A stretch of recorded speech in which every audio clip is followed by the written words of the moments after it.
Got the Birdman hands rubbing together. You know when I do that, we got something special. Mo's Nose fan, welcome back to the channel.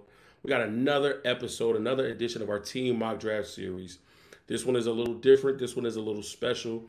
We have a special guest in the building. We are on episode, let me get my notes together, 26 of the Team Mock Draft Series. And that takes us to Texas. That takes us to what they will tell you is America's team. That's right, the Dallas Cowboys. And we have a member of Cowboys Nation. We got a member of the Mo's Nose fan. We got a member of my family. As we say in the church world, we're going to introduce to some and present to others. I see him laughing in the background. You know exactly what I'm talking. Give it up for my brother Jay Soul in the building. Jay, what's going on with you, family? What's up, man? How you, brother?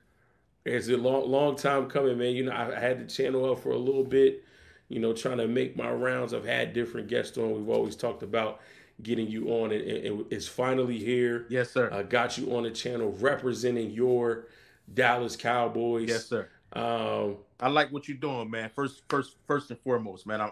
I'm peeping you and what you're doing, man. Even though we share different teams. I respect what you're doing, man, and the knowledge of the game that you have overall. So just wanted to say that real quick. Yeah, I appreciate that, and you got that same knowledge. We talk about the game, we talk about football all the time. So I knew I could get you to come on, represent the Cowboys properly. Yes, sir. And I feel like, you know, fans of the Cowboys, when they tune into this, they will be happily pleased. Yes, sir. About how this turns out. Of course, everybody's going to have their opinions and different takes, but I feel like they'll respect a member of their own. Yes, sir. Except for me being a 49er fan and an outsider. Speaking of that, man, I'm not bringing this up to rub it in. We just got to talk about it. We got to talk about it. Yes. The last two seasons, the Dallas Cowboys have been sent home by my San Francisco 49ers in the playoffs. Give me your thoughts in totality overall of last season. You know, how do you feel like your Cowboys did? What were some of their strengths? What were some of their weaknesses?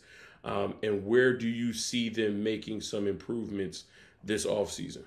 So I'm gonna tell you this, and you know me, I'm a realist, man. I don't say things just to say them and make it sound good because I'm a Cowboy fan, man. The areas we need work in, we need work. So I'm gonna let it be known. I do think we were capable of beating y'all.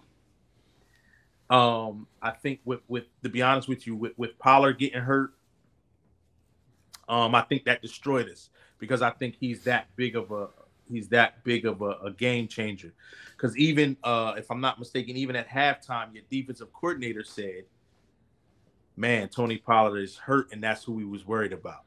You know what I mean? So I think, with the loss of him, and then just some of the bad decisions Dak made hurt us. And I ain't a what if, and it coulda, shoulda, we lost. You know what I mean? But I don't think that we were that far away from taking it to the next level.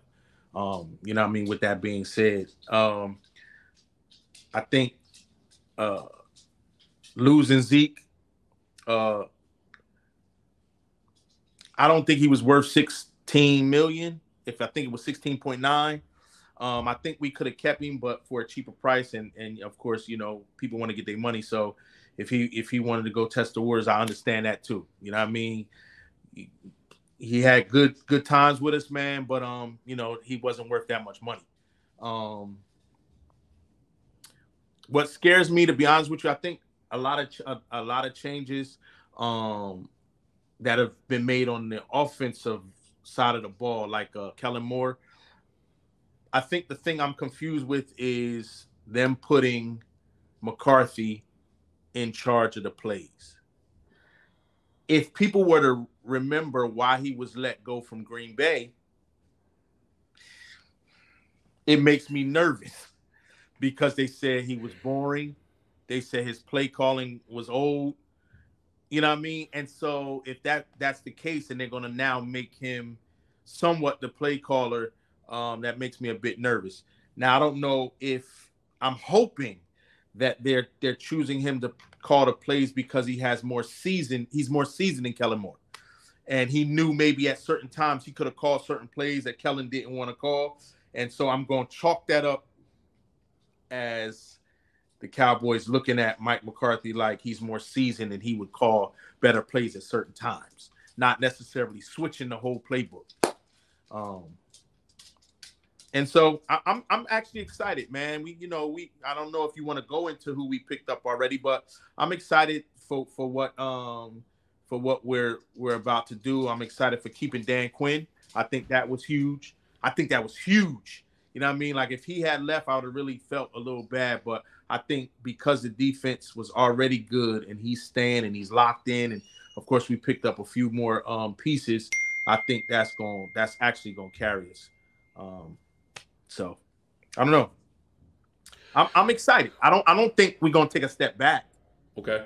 I think we can take a step forward as long as Dak don't give gifts to other teams when it ain't Christmas. That's where I wanted to go next. Okay. Obviously, you speak of the optimism that you have of, this team is built and constructed. We have the coaching staff. We have the players in place. It's not like we're going to take a step back. We're rebuilding. But,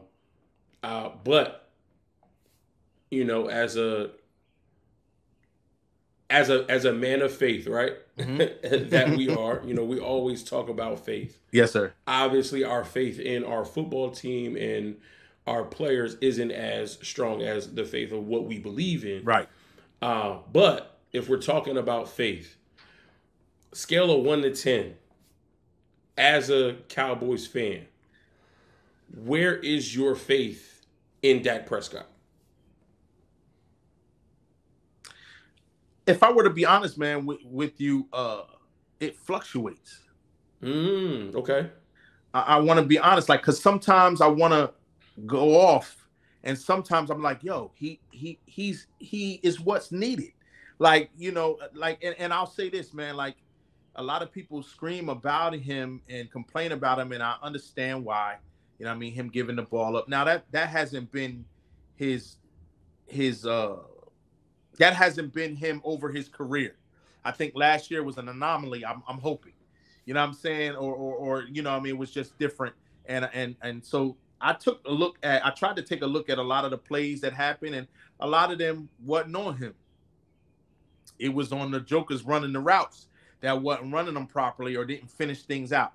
And I'm not doing that to take blame off of him, but a lot of the time, a couple of the times, it wasn't him. So I'd say, man, I like his leadership, and what I was alluding to was that it wasn't many options for us better than him. You know what I mean? So if there were people better than him, we couldn't get him. So he was the best option at the time. You know what I mean? So I understand why they jumped and gave him the money, because his leadership, just the type of person he is, the way he tries to carry the team, you're not gonna find that. So I understand that pick. So if from 1 to 10, man, I give him a 7. Okay. I gave him a 7. And I would love to hear the thoughts of the other Cowboys fans who are watching this and what they feel, because that is the critique. That is, he's a good quarterback, but is he in that upper echelon of what we would consider great quarterbacks? Even though he hasn't won, I think the duel that Josh Allen had a couple years ago with Patrick Mahomes, where they went back and forth in that playoff game, I think that cemented him in that upper echelon. Joe Burrow beating Patrick Mahomes and taking his Bengals team to a Super Bowl, that cemented him in that upper echelon. Agreed. We already know what Patrick Mahomes is and who he is. Agreed. I feel like we need to see consistency from him. Yes. But Jalen Hurts, what he did last year, yeah, he's knocking on the door of that upper echelon of quarterbacks in the league right now. So Dak Prescott is, to me, in my opinion, he's at the top of that middle tier. Agreed. And I feel like the top of that middle tier, I mean, we've seen lesser quarterbacks win a Super Bowl, I was going to but bring that up. that's when everything else around them Trent is Dilfer right. is one. Right. So he's the main one that folks go to Yeah. of winning a Super Bowl, and like is Trent Dilfer. So I feel like a lot of Cowboys fans feel that way. Yeah. I feel like a lot of football fans feel that way. Yeah. And it is a hit or miss. If Dak has an MVP type season, the Cowboys are scary. If Dak has a season where he leads the league in interceptions, then teams aren't as afraid of the Cowboys because they know pressure Dak, force him to make mistakes. Yep. We can win this football game. So yes, sir. what we see from him is going to determine the outlook of the team. And it for me is difficult because we know football is the ultimate team sport. Mm-hmm. You got 11 guys on offense, 11 guys on defense. You got your special team guys. Like everybody has to be on the same page for you to win a championship. But we do know that the quarterback is the most important position. Absolutely. And a lot of the weight of what a team does is on the shoulders of the quarterback. So is that unfair and unnecessary pressure? Maybe in some aspects, yes. Yeah. But to be the quarterback of America's team with the history that team has had, Bart Starr was a quarterback for y'all, right? Yes. Roger Staubach, Troy Aikman, like the lineage of quarterbacks. Even though he didn't win anything, Tony Romo to some extent. Oh yeah, no doubt. And so like that's what I hope that doesn't turn into.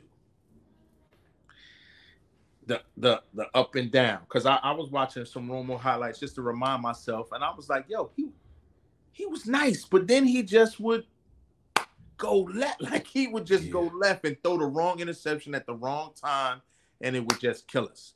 You know what I mean? I respected Romo for a minute, but it was too many of those highs and lows, and and Dak is starting to remind me of that if he don't turn this season around. Yeah, you know what I mean? And I mean, to be honest with you, CeeDee Lamb, Brandon Cooks, Gallup at the 3 and not the 2, because he hasn't earned that. Nope. I would say he's a great 3. He's a great 3. I think if he can't do it with that, see me again and I'll tell you he'll land at a 6 or a 5. And that's just what it is. Great dude, great person. He wants to work hard. I think he does work hard. He studies hard. I just think sometimes people meet their peak, and then that's all you're gonna get from them. Yeah. So this year, to me, will solidify how I feel about him totally. I'm glad you brought that up because this was one of my questions that I had written down for you. Mm-hmm. Is this a make or break year for Dak? If he doesn't take this team on a deep playoff run, if he's showing you that he's still this turnover machine, in either leading the league or in the top 5 interceptions, is it time for the Cowboys organization to start looking towards the future and finding a new signal caller? I think so. I think once we look at the season and if we can say Dak messed us up again, then I don't know then what the Cowboys are looking at. You get what I'm saying? Like sometimes we want to get water out of a rock and you can't. You know what I mean? So it's like if you can blame other things and not him, then I can see them saying, all right, we'll stick with him. But if he continues to turn the ball over and he continues to, from what I've seen, not be able to read a cover 2, it's time to move forward, man. It's time to move on. You know what I mean? Because I'm looking at him like, yo, what makes this game different than this? How do you put up 41 and then come here and don't act like you can't? You act like you can't read the defense. And so I was doing my research and was like, yo, what is it that he struggles with? And I see he struggles with a cover 2. He struggles with zone reads. He can't. For some reason he can't do that well. Like man to man, that's when he'll put up 41, 35. You know what I mean? And then the people that really paying attention, they're like, yo, do cover 2. He can't read that well. And so hopefully he gets that together. That's gonna be a big part of his game, man. Yes, sir.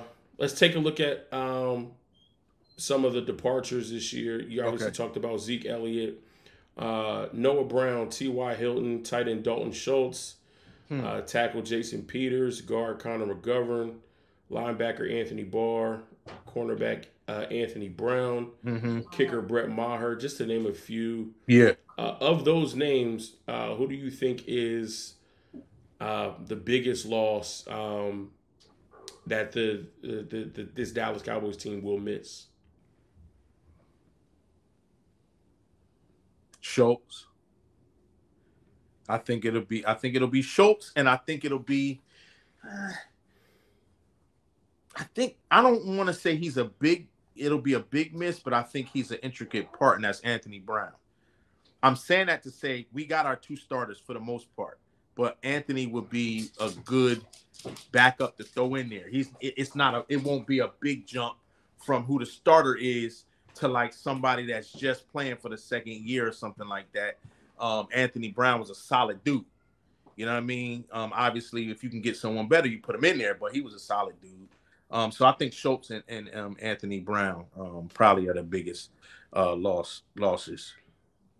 Yeah. And then moving over to the additions, we got some re-signing, some guys who were already in the building. Cooper Rush re-signed on a 2-year deal. Dante Fowler Jr., Jonathan Hankins, Yeah. Leighton Vander Esch, Donovan Wilson. Those guys came back. Yes. New to the fold is running back Ronald Jones. Yes. Wide receiver Brandon Cooks, who you mentioned earlier. And that other starting cornerback, Stephon Gilmore, acquired in a trade from the Indianapolis Colts. What do you think? We know Pollard's going to be the starter. Ronald Jones is just the backup. But looking at those two skill position additions, what do you see the addition of Brandon Cooks adding to the offense? Mm-hmm. And similarly, what do you see the addition of Stephon Gilmore adds to the defense? So I'm going to start with the defense first. It's easier. I think we played well last year. I think our defense was in the top 5, I would say. I think anytime anybody scored over a certain amount of points, it was because our offense kept giving the ball up. But for the most part, our defense is what held us in these games and created turnovers and things. So I think adding Gilmore to that, which was we were already good, we didn't lose much. I think is a big upside. I think that's good. Like him and Diggs that's a pretty solid 1-2 punch. If Diggs can stop getting, if Diggs can learn how to play off more, not wanting to tackle, and if he can play off not getting beat on a double move, he's pretty solid. And then adding Gilmore, because we kind of made it work with I think we had Kelvin Joseph. We was just plugging anybody in to try to do that other side. So I think getting Gilmore was a big pickup for us and Dan Quinn. I know he probably licking his chops of what he can do with him. And then Bland, who I really love as a corner in the slot position. I think those three will be great. So on the defense, I think we're solid. Long as people stay healthy and no one gets hurt, I think we'll be really, really solid even more with that. On the offensive side of the ball, I'll go back to Dak. Even if we got Odell Beckham, if Dak can't get you the ball the right way, I don't care who we pick up. So we're going to go with the good Dak, and I'm going to talk from that point of view. Gotcha. You know what I mean? I think Brandon Cooks can take the top off. I think he can scare you so that will open up the lanes for Tony Pollard. If they weren't worried about nobody beating them over the top, it's a little easier to play defense on us. And so putting him over the top and being scared of CeeDee Lamb and Gallup when you're not concentrating on Gallup, I think that'll be a good thing. The pickup from where did Rolando, where he come from? Tampa Bay or Kansas City? Kansas City? I think it was Kansas City, yeah. I think when he's not the lead back, I think he can be an added good thing. And so which would lead us into the draft but I'm not gonna go there yet. But that would kind of lead me into where we would go in the draft because of the running back position. But I think that was a decent pickup. I don't know what they didn't see in Malik Davis to not give him a try beyond Pollard. So that kind of confused me a bit. So we'll see how that goes. But I'm happy with what I see. And like I said, Zeke was on the decline. Even against y'all, the last game, he couldn't do anything, man. No one was scared of him anymore. You know what I mean? They know he gonna be a bumper, he gonna be a bruiser, and then he's not gonna be elusive or anything like that. So it's a little easier to play defense. We're not scared of him, so we're gonna just play back. And that hurt that. You know what I mean? Because they're like, we ain't scared of him. He ain't gonna really beat us if he ain't do what he was supposed to do. So I think I've been pushing for Tony Pollard for the past 2-3 years. You know me. I kept going on Twitter saying, don't let him go. Don't let him go, because he was a game changer. Like if people really look back at those games, we won a lot because of him.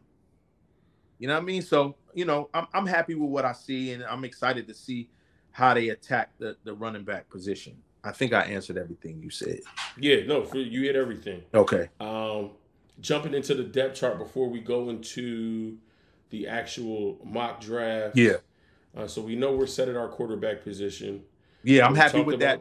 I'm sorry. I'm happy with Cooper, too.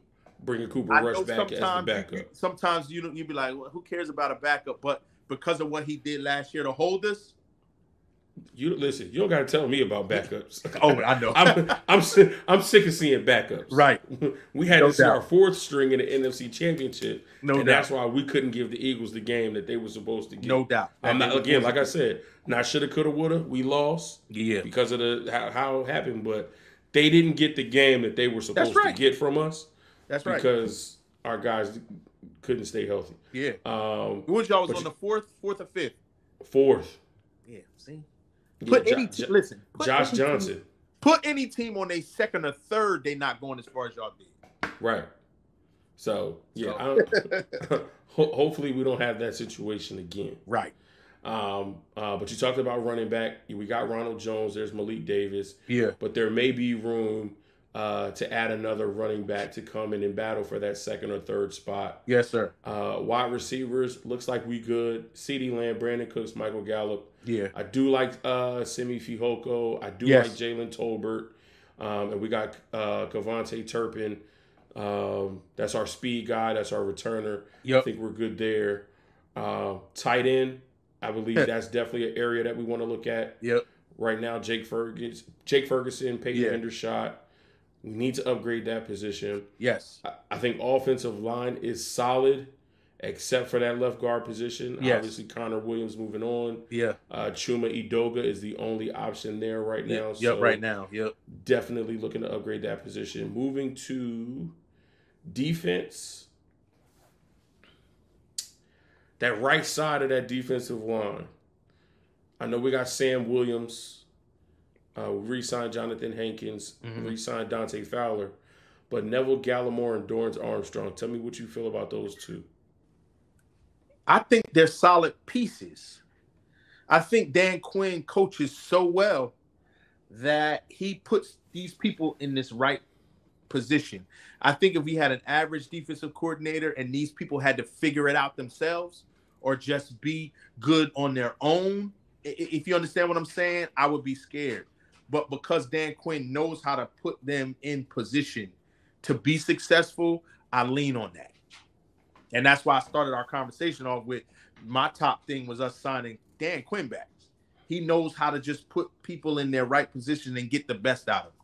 So it was not Sam Williams, but Armstrong, who blocked a couple kicks last year, and he did a couple things that surprised us. I'm very happy with those two. It was Armstrong and who else did you mention? Neville Gallimore. Neville Gallimore. Yeah, he's a good plug player. You know what I mean? I ain't saying he's a star, but he does his job. Okay, so those are positions that we can look to upgrade, add depth, but they're not top of our right wants or needs list. Right. Linebacking core to me is solid. Jabril Cox, Leighton Vander Esch, Michael Parsons. I like Damone Clark. Me too. Yep. As a young backup from LSU coming off the bench. Tack McKinley, when he got his head on straight, he's a really, really good player. Yeah. I like Malik Jefferson too. I'm looking at this depth chart. Cowboys is hoarding talent. Yeah. That's secondary. I mean, maybe you could draft somebody, but I wouldn't waste a draft pick on secondary. You got starters listed as Trayvon Diggs, Stephon Gilmore, Jaron Curse, and Donovan Wilson. Behind them, we got Jordan Lewis, Nashawn Wright, Ismail Mukuamu, and Malik Hooker. Yeah. Behind them, we got Deron Bland, Isaac Taylor Stewart, Jawan Thomas, and Marquise Bell. Yeah. Behind them, we got Kelvin Joseph, Cedric Wilwan, C.J. Goodwin, Tyler Coyle. Probably the only name what's that? of those 16 names, the only name I don't like is probably Tyler Coyle. So this secondary agreed is deep. Yeah, no doubt. So maybe if there's a name that just jumps off the page. There's one dude, but I'll get to that once you get there. We'll get to it when we get there. And then what are you thinking about special teams? We lost Brett Maher. Right now, kicker is Tristan Vizcaino. So I'll say this. I would have kept Maher, Brett, but I would have brought somebody in to fight for the job. Right. But he was so solid all year. He just something got into his head, and he good thing we blew Tampa Bay out because that could have been bad. Yeah. We didn't need the field goals, thank goodness, because that would have been a different story if we needed it. But we didn't need him to win. Like we didn't need him to make them. And then when you guys were the next game, I think did he miss one again? I think he missed one early. And then they said put him back out there, and I think he made it. Mm-hmm. I think they jumped too fast of letting him go. Unless they know something I don't know. Right. Unless they seen him still in practice and he was missing and it's something in his head, then okay. But if it's just off of what we seen, I'm like, yo, let him. He can come. He was solid enough. Right. Let him work through it. To come back and battle right. through it. You know what I mean? Like you still in the squad, but we're gonna bring in another kicker. Yes. And you know why? You are the best man for the job. Exactly. Right. We don't have to sugarcoat it. You know why? Right. If you're the best man for the job and you beat out the competition, you got a roster spot. But if you don't, then you know what it is. Yep. All right, bro. Let's not waste no more time. Let's jump right into it. Let me share my screen here. Okay. Hold on. It's gonna make me do it over again. All right, there we go.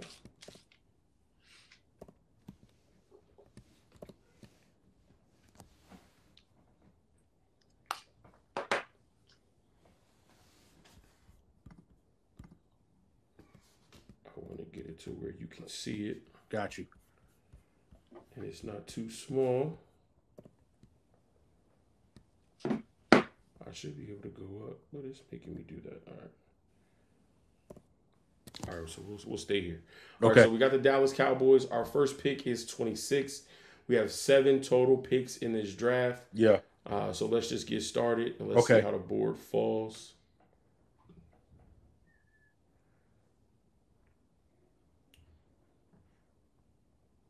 Okay, so now we're on the clock at 26. Wow. Running back we talked about as a need. Defensive interior as one of the areas that I mentioned. Yeah. They have linebacker as a need on here. Again, I don't agree with that. Maybe you can find depth later on in the draft. Right. But not as a top 3 need. I would say tight end more specifically would be a need. Right. So the top 5 players on the board at this position. I can't even. First of all, I laugh because I can't even believe Mr. Robinson is there.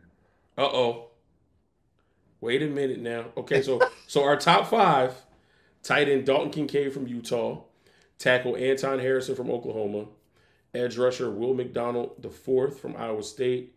You mentioned Bijan Robinson from Texas, and tight end Michael Mayer from Notre Dame. You do have a trade that's available. The Miami Dolphins want to move up, but their next pick is pick 51, so you'll be dropping 25 spots. So I'm assuming you don't want to make this trade. Okay, so we're going to ignore them. Mm-hmm. All right, so let me know your thoughts. Where do you want to go with this first pick? Pick 26 in the first round. Well, I was hoping Robinson was there, but wasn't. The way that he looks, that would be the 1-2 punch that I would want for Pollard. I'm so used to seeing a 1-2 punch with him that it makes me nervous when there's nobody else next to him, even though I think he's nice. I think he's solid. I think he can catch. I think he can run. All of those things. I just think Bijan makes things more makes it feel like we're not missing Zeke. So if I had to pick at 26, I would pick Robinson. There it is. Bijan Robinson, 26 to the Dallas Cowboys. Our next pick is going to be pick 58. So they said running back was a need. We addressed that with our first pick. And now we're back on the clock here in the second round. Top 5 available are quarterback Tanner McKee, edge rusher Tuipulotu. I think I got that right. Tight end Sam Laporta, wide receiver Nathaniel Dell, and center Luke Weipler from Ohio State. Is there somebody in this top 5, or is there another position that you want to address at this point in the second round? Well, the reason I said what I said about Bijan is because I do think we need to address tight end, but Bijan is so good, it made me look over the 2 tight ends that if Bijan wasn't there, I would have chosen. It would have been between Kincaid and Mayer from Notre Dame, but being that they're taken, obviously.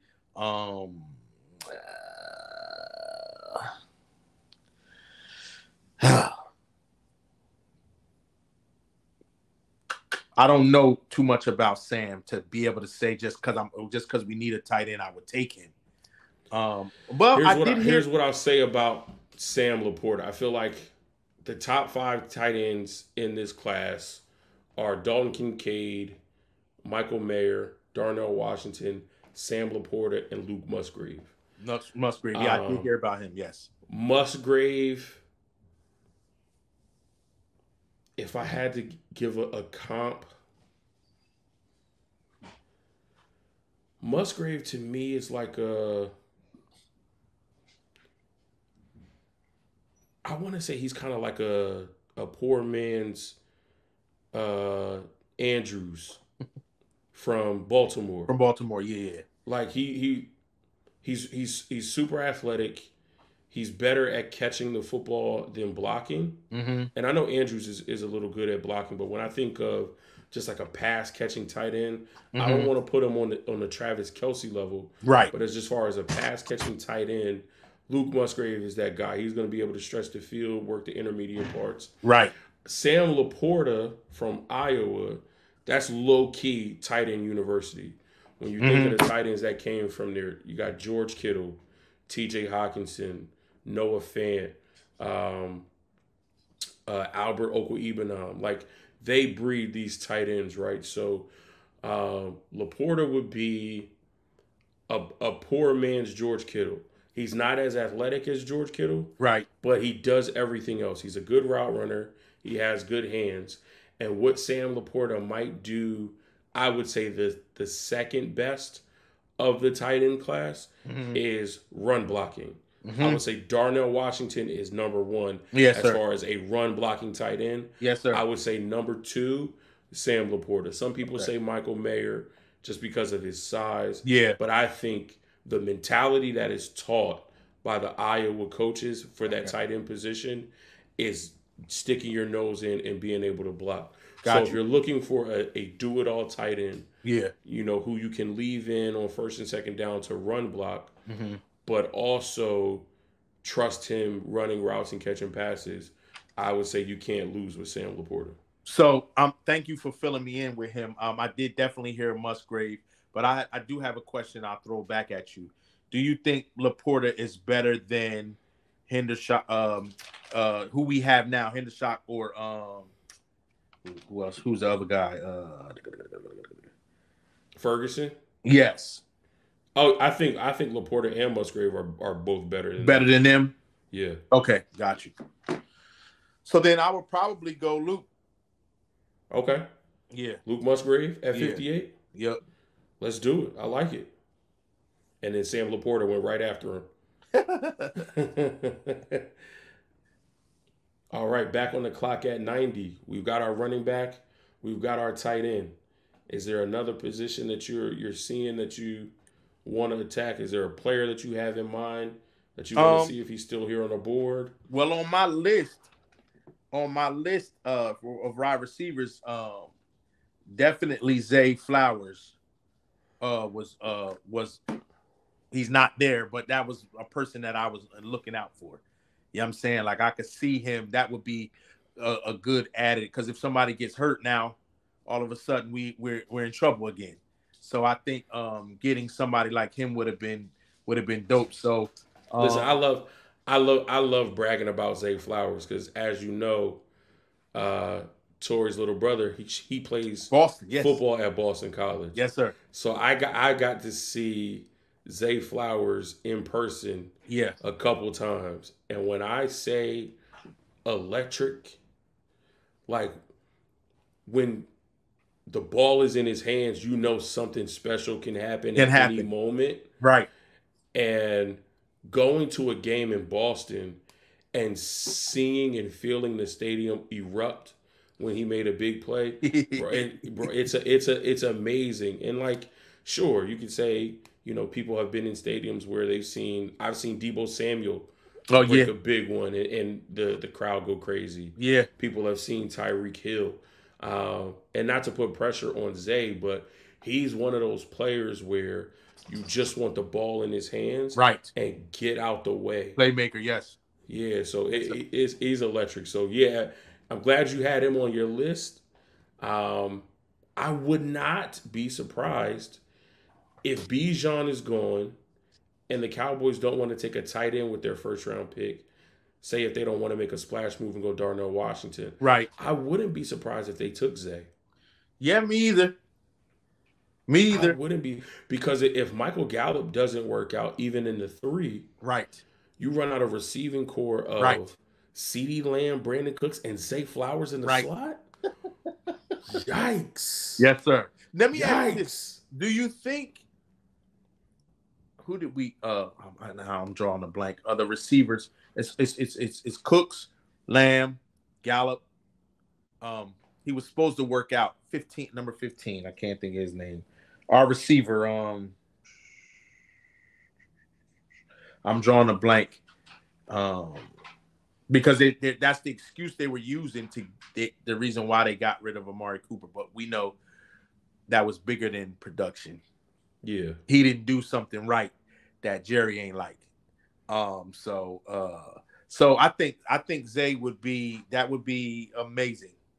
amazing pickup. But would you pick him over Kincaid? Who? Not at position, but if Kincaid and Flowers was there. Oh, but it's too. I mean, even if Kincaid was 100% healthy, I'm picking Zay Flowers because to me he can do more. Got you. The reason why I'm actually happy that you picked Luke Musgrave over. Dalton wasn't on the board at the time, but the reason why I'm glad you went Bijan over a tight end at that particular point. With Dalton Kincaid, and I say this all the time, I don't wish injury on a player. Oh, it's back. I will never wish injury on a player. But one of the things that scares me, and I know a lot of teams will completely remove him from their draft board, if not drop him to a lower grade, is that back injury. No doubt.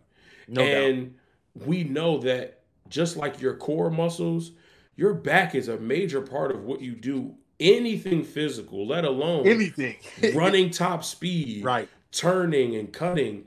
And then as a tight end, we just talked about it with Sam Laporta. One of the big things that you're gonna have to do in this league is he's gonna have to block. Yep. He's gonna have to block. Yes, sir. Kayvon Thibodeau. He may have to chip Yes, sir. Dexter Lawrence and Leonard Williams and Fletcher Cox and Hassan Reddick. Like, you're going to have to block these big 6'4", 280, 290-pound dudes. Yeah. And if you can't anchor because of your back, Yeah. or if one of them hits you with a bull right rush the right way and you tweak that back again, Yeah. it's a back injury is one of those that scares me more than an ACL. Yeah. I get why. I've seen Adrian Peterson tear his ACL, come back and rush for 2,000 yards. Right. But back injuries, they seem to linger, and they seem to reappear, Agreed. and they seem to happen more often. So, because that is the reality, Yeah. I'm even though he's in the top 5 of tight ends, Yeah. if I have the ability to, I'm picking one of the top 4 over him. Got you. And there may be some in that second tier that I might take over That you might go. Okay. just because that the back injury is just so scary, man. Got you. Makes sense. So here,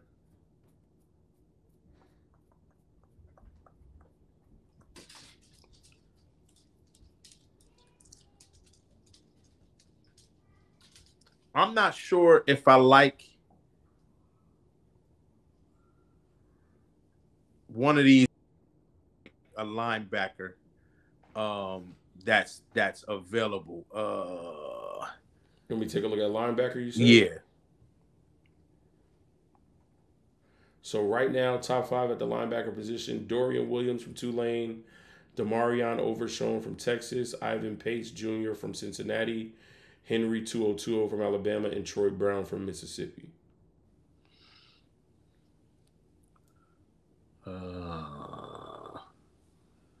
They don't. So the ones here don't stick out enough for me. Okay.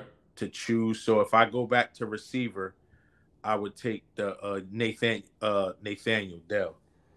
Tank Dell from Houston. Yeah. Now he's one of the smaller wide receivers. He checks in at 5'8", 165. But I would say don't let that fool you. His speed, his explosiveness, his separation ability. My boy Breezy, shout out to Breezy. He actually went down to, I was trying to get there this year, but I couldn't. He actually went down to Mobile, Alabama for the Senior Bowl. And he said Tank Dell was the best wide receiver there. His speed, his quickness, his separation. Yeah. So I feel like, and this is no slight to Tank Dell at all. Yeah. But you could say he's great value Zay Flowers. Right. He's one of those guys where he's a little bit smaller than Zay, but the speed and the quickness is there. Yeah. The explosiveness, the illusion is there.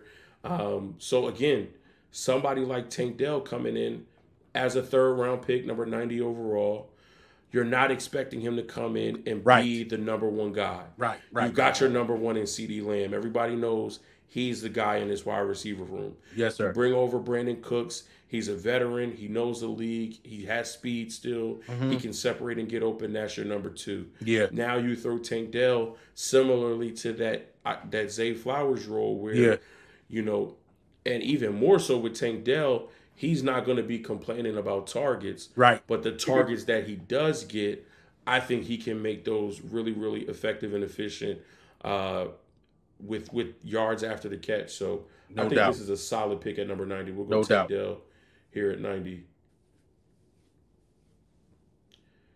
Our next pick is coming up here at 129. All right. So top 5 on the board: Anthony Johnson Jr., guard Chandler Zavala from North Carolina State, running back Dwayne McBride, UAB, Dorian Williams, the linebacker, is still on the board, and then cornerback Corey Trice from Purdue. That's our top 5. Got you. I would probably go Chandler. Fill that guard position? Yeah. Chandler Zavala right here at 129. Yes, sir. Solid. Solid. I think with the way he plays the game, I think he fits this Dallas Cowboys offensive line. And Yes, sir. you get him in that room, learning from a Zach Teaching. Martin, That's right. learning from a Tyron Smith. I think that's an amazing pick for that Cowboys offensive line. All right, back on the clock, 169. So far, we've gotten a running back, a tight end, a wide receiver, and a guard. Get out of here. So I'm surprised, honestly, that Luke is still here. Oh. Wait a minute. Do we want to double up on tight ends? I won't, but I'm surprised. That Okay. surprised me. Like when you click, I was like, wait, he's still here? Which worries me because maybe somebody knows something I don't know. Here's what I'll say. I haven't heard or seen any red flags. Yeah. Again, shout out to my boy Breezy. Again, he's a Michigan fan. Okay. So he's been, talking up Luke Schumacher a lot. Yeah. I haven't seen or heard of any red flags. Okay. I can do a little bit more due diligence just to make sure there aren't any injury red flags with him. Yeah. I can say this is a deep tight end class. True indeed. Yes, it and is. there are other guys that are a little bit more athletic than he is. Mm-hmm. And with the way the league is going, Yes. They call the combine the underwear Olympics, so that the height, weight, speed guys are going to get more of a look than more of the traditional guys. Mm-hmm. I do think Luke has a little bit of athleticism in him, but I think he would remind you of like a young Jason Witten. So I was gonna say that, like a Jason Witten at the beginning of his career, not at the end. Yeah. But I feel like Luke could have a trajectory that's like Jason Witten. If you get with the right team, he's going to be a good tight end. He's not going to kill you with athleticism. He's not going to burn you with speed. But what he is going to do is he's going to be a route technician. Yep. And he's going to basically be a power forward. He's going to box you out at the point of contact and be able to position himself to where only he can catch the football. Got you. Learning under a head coach like Jim Harbaugh, I know that's something that he teaches his tight ends. That's what he was able to kind of get out of Vernon Davis. Yeah. Even though Vernon Davis was an athletic freak, but right. But I think that's probably that along with this is a deep draft class, not only in tight ends, but on the defensive side of the ball. Yes, sir. So I feel like, especially in these later rounds, we're going to see runs on some of these defensive positions just because there's so many guys. And once you see one guy go, other teams are going to be like, okay, we got to get our guy because if we don't, he's going to be gone. He's going to go. Is Deontay Brooks, he's gone, right? Deontay Brooks. The cornerback from Maryland. Oh, Deontay Banks, he probably went in the first round. Okay, got you. Let me see. Deontay Banks. Okay. Taking that pick 20 to the Seahawks. And if that happens, I'm going to be highly upset. Yeah. I'm going to be highly upset. But we can go see what corners are available. Let's see. Top 5 corners. Sterling Thomas V from UAB. Jay Ward from LSU. Anthony Johnson from Virginia, Tywan Mullen from Indiana, and Cameron Brown from Ohio State. This one's pretty tough for me. What position would you want to go? Would you want to go corner, or if the value is not there, what would be some other? Yeah, if the value's not there, I would want to load up on an offensive line. Okay, interior or at tackle? Offensive line at tackle.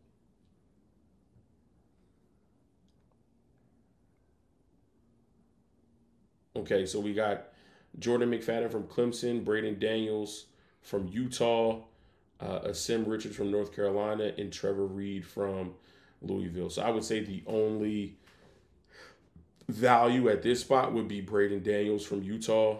Got you. Big 6'4", 294. So he is a little light at Got you. 294. So before, so you know what I didn't address, what I didn't feel it to address. Can we take a look at linebacker? Absolutely. Top 5 backers on the board right now. Troy Brown from Mississippi, Ventrell Miller from Florida, Cam Jones from Indiana, Michael Jones from Syracuse, and Charlie Thomas from Georgia Tech. Got you. I do think we need to address linebacker just for depth. You know what I mean? Because Barr gone. So hopefully finds his way. I can't think of him. He'll come to my brain. He didn't get a lot of playing time last year. But hopefully we do need to fill Barr's position. How about Miller? What you think about him? I'm excited about Ventrell Miller. I feel like playing at Florida, they had him, if you could see his snap alignment, every year they had him playing all over the place. Yeah. So he took snaps on the defensive line. He took snaps at slot in 2020 and in 2022. He even took snaps at corner. His freshman year, he took snaps deep at safety. And then a lot was at the linebacker position in the box. So what I'm excited about is his versatility. Mm-hmm. So he like can kind of be moved. Right. He can kind of be moved everywhere. Yeah. So 6 foot, 232, a little bit on the shorter side, okay. But he has that size to where and he has the mobility, quick twitch, the speed, mm-hmm. To where you can put him at safety. Right. If you needed to, if you wanted to disguise something. Yeah. If you had a tight end on the slot and you didn't want to cover him with Leighton Vander Esch, mm-hmm. or you didn't trust Jabril Cox. Yeah, he's smaller. But I think he can use his size and his leverage mm-hmm. to get underneath, maybe press at the line of scrimmage. Yeah. And at least he's going to be able to run with him. So I'm excited. And Ventrell Miller is going to benefit from being in the right system. Yeah. And I think with Dan Quinn and the Cowboys, a team that has pieces everywhere. No doubt. Pass rush helps the coverage helps the pass rush. Yeah. You got Gilmore, you got Diggs, you got Micah Parsons and DeMarcus Lawrence getting after the quarterback. Yeah. Ventrell don't have to do much. Right. But learn and be in the right spot. Bingo. So we're going with Ventrell Miller at 169? Yeah. Yeah. So in your knowledge of hearing stuff, have you heard why Jabril Cox is struggling? Or what's going on with him? Because he had not last year, but the year before last, he had a couple outbreak, games where he hurt Daniel Jones because he chased him down and certain things like that, and then he just falls off the. It's like he falls off the cliff. It's like what's going on? Like what's really going on? What's your problem? For me, just from what I'm hearing and like what I'm able to deduce from the situation. Yeah. Jabril Cox to me is better as an off-ball linebacker, right? Okay. He was used a lot at LSU to kind of get to stay in coverage, right? Uh-huh. So he was like the extension of the safeties. Got you. He did blitz a little bit off the edge because of his speed. Yeah. But it was get after the quarterback, drop in the coverage. Got you. At LSU, they didn't really use him as a traditional linebacker in the sense of like he can run and chase. Yeah. But he's not like a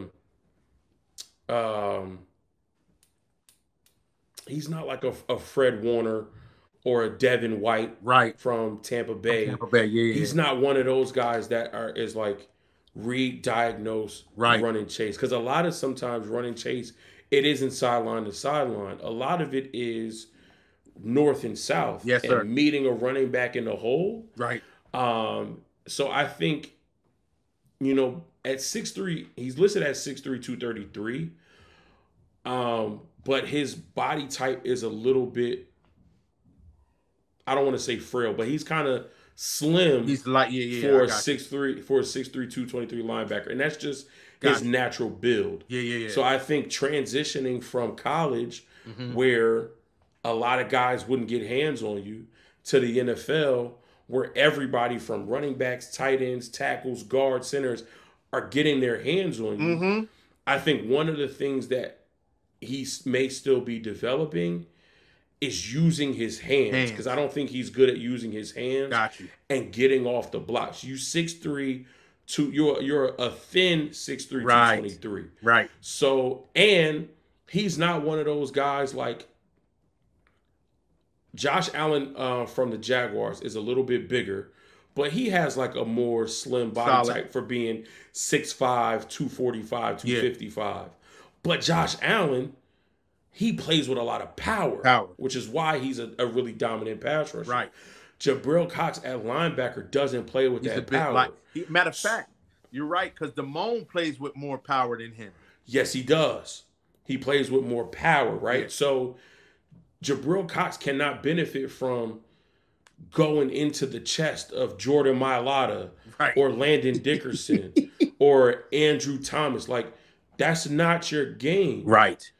And because he hasn't figured out how to use his hands to make sure those big guys can keep their hands off of him, he doesn't know how to shed blocks as well yet. So I don't know if there's anybody there that is helping him. I know Dan Quinn knows it a little bit, but Dan Quinn comes from the Legion of Boom school where they built that team around like KJ Wright, Bobby Wagner, like all of them dudes, Cam Chancellor, even Lil Earl Thomas, they all played with power. Yeah, they were physical. Yes. Whereas Jabril Cox is a little bit more finesse. Got you.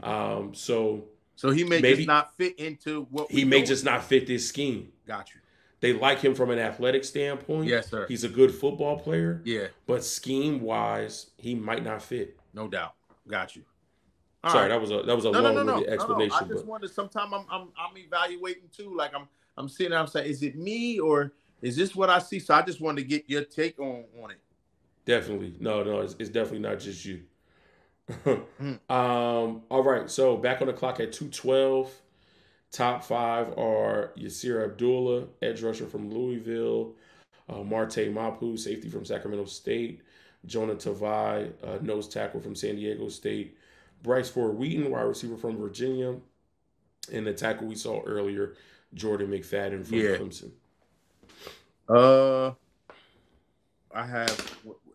We have 2 tackles already, correct? Or 1?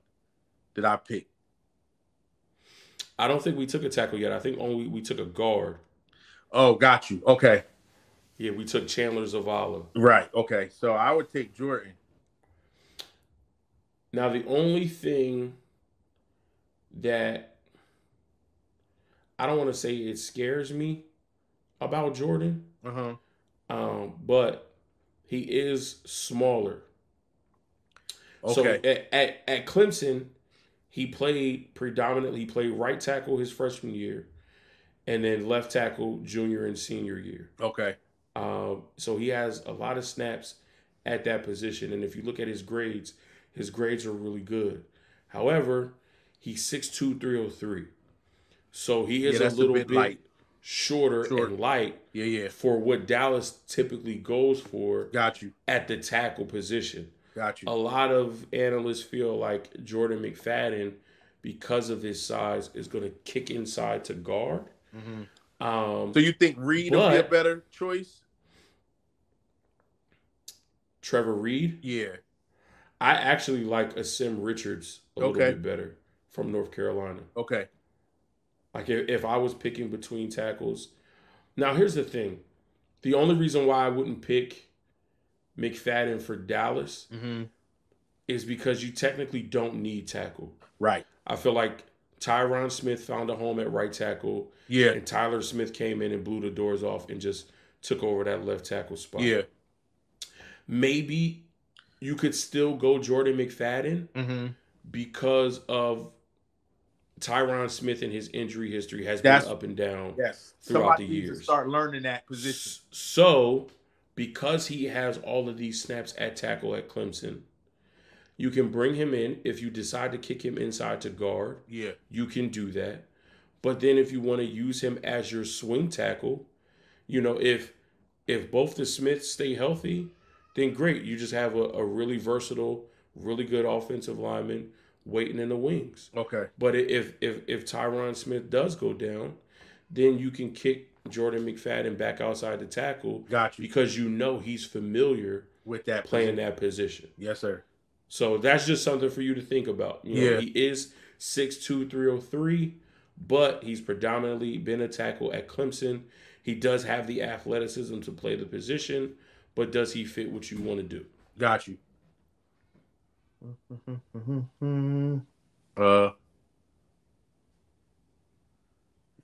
Did anybody else offer us trade, or is that over? No, so we got 2 trades. Looks like the Seahawks want to offer us 237. So we move back 25 spots. And then the Pittsburgh Steelers want to offer us 241. Okay. Nah, I'll stay. Okay. I'll stay. And see, I'm not sure how long. Like I think it's time to start training somebody to take over Lawrence spot. Not saying he's really ready to go, but in like 2 years, we're gonna need to talk about who's ready. You know what I'm saying? And I don't know if we should reach to get someone now or wait until we actually are ready to go ahead and reach for somebody higher, in a year or two. Yeah. So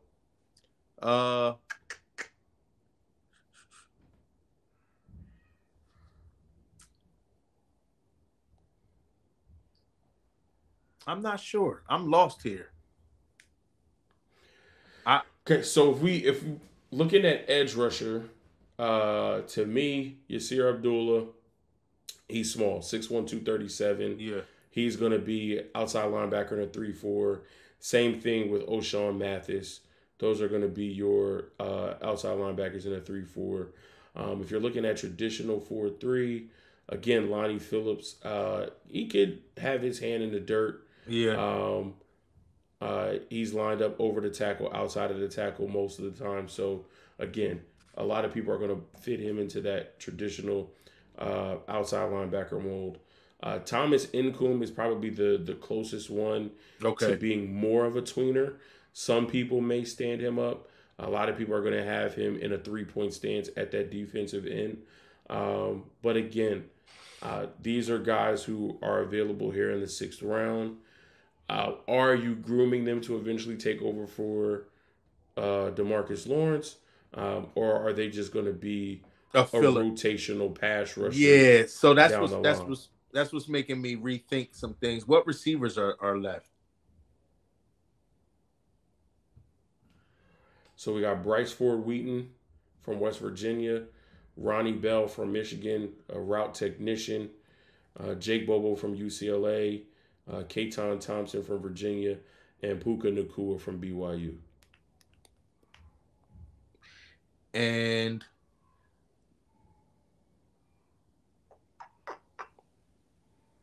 let's go back to linebacker. Or I just picked a linebacker, right? That was our last pick. Who did we snag at linebacker? We got Ventrell Miller. Right. Okay. So we won't go there either. Mike Jones. I feel like I heard of him.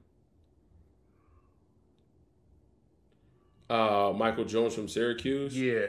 Mikhail, excuse me. Yeah, I mean 6'1", 224. Uber athletic. Okay. He's a sideline to sideline guy. Yeah. I think you kind of worry about the same things that you worry about with Jabril Cox with him. Oh, got you. So you would have to keep him off of like you. He really has to be off the ball. Okay.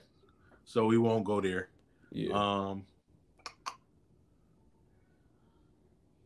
Well, probably Yasir. Well, no. Excuse me. Forgive me for that. I don't want to do that. That's too early. Maybe McFadden. Yeah, I was gonna say. Yeah. I don't think you can go wrong with either McFadden or one of the wide receivers, either Bryce Ford Wheaton or Ronnie Bell. Got you. But we know that with this Dallas Cowboys team, they invest a lot into that offensive line. Yeah. And I think Jerry Jones will appreciate Jordan McFadden's versatility. Yeah.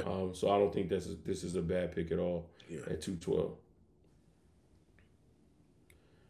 And then your last pick here at 224. What are your thoughts? I don't want to sway your decision in any way, but there are some kickers that are still on the board. So the kicker, I can't pronounce his name. That we have. Vizcaino. Where's he from? Is he from? Was he in the league already? Yeah, his name is not new. I've heard his name before. Yeah. I think he's only had one season, and he was with the Patriots. And so let me ask you this: are there any quarterbacks available to get themselves ready to take over? I mean, get themselves ready for when Dak is done, or should we wait on that too? Is it worth reaching this far to try to think we can work on someone to have them ready? To have them ready for like if something goes wrong with that, or not goes wrong, because we still got Cooper Rush, but I don't know. Maybe that's I not here. I think of these names, Max Duggan from TCU, Stetson Bennett, and Dorian Thomas-Robinson are probably the most notable names here. Yeah. If any one of these guys had a chance to flourish and blossom into a starting quarterback in the league, I would say probably Dorian Thompson-Robinson because of the athleticism. Yeah. He's definitely going to have, as a smaller quarterback, 6 foot, I think 6'1", maybe 205. Yeah, they have him at 6'2", 203. Okay. I think NFL.com had him at 6'1", 205. Being one of the smaller quarterbacks, he's definitely going to have to work on, for me, his delivery, and his accuracy. Okay. But he's a project. So okay. If I were a Cowboys fan, I wouldn't want to take Dorian Thompson-Robinson. Got you. Because I don't know if, especially with Kellen Moore no longer being here, I don't know if Mike McCarthy is going to be able to develop him like he would need to be developed. Got you. Understood. All right. Ronnie Bell went, of course. So do we have any, are there any safeties worth looking at?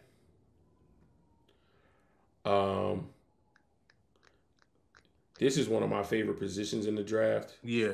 And I see three right here that I really like. Tyreek Jones from Boise State. Okay. Of course, Jaden Woodby from Boston College. Shout out to Jaden Woodby. I got an interview with him on the channel. Cool. A couple months ago, as he was getting prepared for his pro day. Yeah. Absolutely lit up his pro day. I think he ran like low 4.5s in the 40. Oh, wow. Had good numbers in all the other categories. And then Jordan Howden from Minnesota. These are probably two of my favorite safeties in the class. And they're not getting a lot of respect I At see, least because on we at already least in on this. right. Yeah, At least on PFF. But I really do expect both of their names to be called got you. during draft weekend, and if not, I expect both of them to be priority free agents because what they're able to do, both of them. Jaden Wilby was a former 5-star Yeah. recruit. He got recruited, went to Florida State, was one of five, only 5 players ever started a full season as a true freshman. He was one of them. Oh wow. And then his sophomore year, he had a devastating, knee injury, tore his Injury. ACL, a couple other tears in the knee. Battled back, got healthy, played his junior year um, uh, at Florida State, and then transferred to BC for his 4th and 5th season. But he's back. He's 100% healthy. He's hungry. He's ready to go. Jordan Howden, he could play everywhere. He could play deep safety. Yeah. He could play in the box. One thing I love about Jordan Howden, outside of his athleticism, he is not afraid to tackle. That Neither well. of them are. They're not afraid to tackle. Yeah. Well. Two of my favorite safeties in the class for Got real. you. So let's go with Jaden. All right, let's do it. Jaden will be safety, Boston College. Great way to wrap this one up. Yeah. We'll let this finish and we'll take a look at our grade and we'll get on out of here. All right, so you got an A-, Jay. Let me go ahead and download this for future purposes. But No doubt. We got an A-. Let's take a look. So with 7 picks in the draft, round 1, pick 26, we take Bijan Robinson, running back from Texas. Round 2, pick 58, we get tight end Luke Musgrave from Oregon State. They gave us an A for selecting Nathaniel Dell, wide receiver from Houston, third round, pick 90. Yeah. They gave us an A+ for taking guard Chandler Zavala, round 4, pick 129. We get linebacker Ventrell Miller from Florida, round 5, pick 169. They gave us an A+ for taking tackle Jordan McFadden, round 6, pick 212. They gave us a C+, which I feel is super disrespectful. For selecting safety Jaden Woodby from Boston College at pick 224. Overall grade at A-.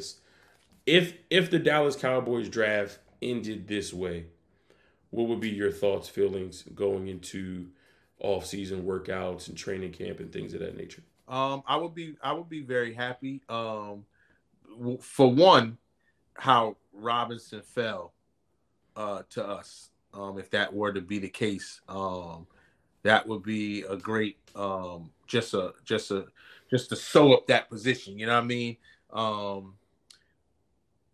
And then of course I think we do need help with the tight end, so I think that also was a good pick.